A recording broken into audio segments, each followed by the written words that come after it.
గాక. దేవుని బిడ్డారా, ప్రతి ఉదయకాలం ఈ దినం దేవుని వాగ్దానం చూస్తూ దేవుని నామాన్ని మహిమపరుస్తున్న ప్రతి ఒక్క దేవుని బిడ్డ తండ్రి ప్రత్యేకమైన వందనాలు. దేవుని బిడ్డారా, మీ అందరు బాగున్నారా? ప్రతిదినం వస్తున్న వాగ్దానం చూస్తూ ధైర్యంగా సిద్ధపడుతూ ఉన్నారా? ఆత్మీయంగా బలాత్మకంగా ఎదుర్కొన్నారా? ఈ దినం దేవుడు మనతో ఏం మాట్లాడుతున్నాడు చూద్దాం. పరిశుద్ధ లేఖన గ్రంథంలోంచి హోషేయ గ్రంథం 14వ అధ్యాయం 5వ వచనం చదువుకుందాం. చెట్టునకు మంచు ఉన్నట్లు నేను అతను పొందును, తామర పుష్పము పెరుగునట్లుగా అతను అభివృద్ధి నొందును.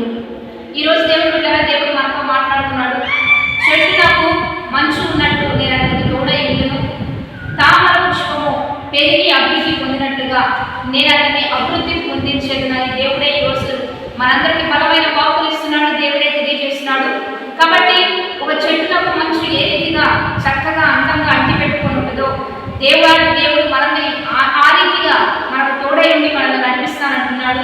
రెండోదిగా తామర పువ్వు దేవుడు బిడ్డారా, అది మంచి నేలలో పెరగదు, మంచి నీటిలో ఉండదు. బురద నీటిలో బురద నేలలో పెరిగినా అందంగా అద్భుతంగా చాలా చక్కగా ఉన్నట్టుగానే ఈరోజు మీరు శ్రమంలో ఉన్నా, శోధనలో ఉన్నా, పాపంలో ఉన్నా, వ్యతిరేకతలో ఉన్నా, ఏ జీవితాన్ని మీరు కలిగి ఉన్నా దేవుడు మీకు తోడై ఉండి అందంగా అద్భుతంగా మీరు బ్రతికే విధంగా దేవుడే మీకు సహాయం చేస్తానని వాగ్దానం చేస్తున్నాడు. కనుక ఏ పరిస్థితుల్లో మీరు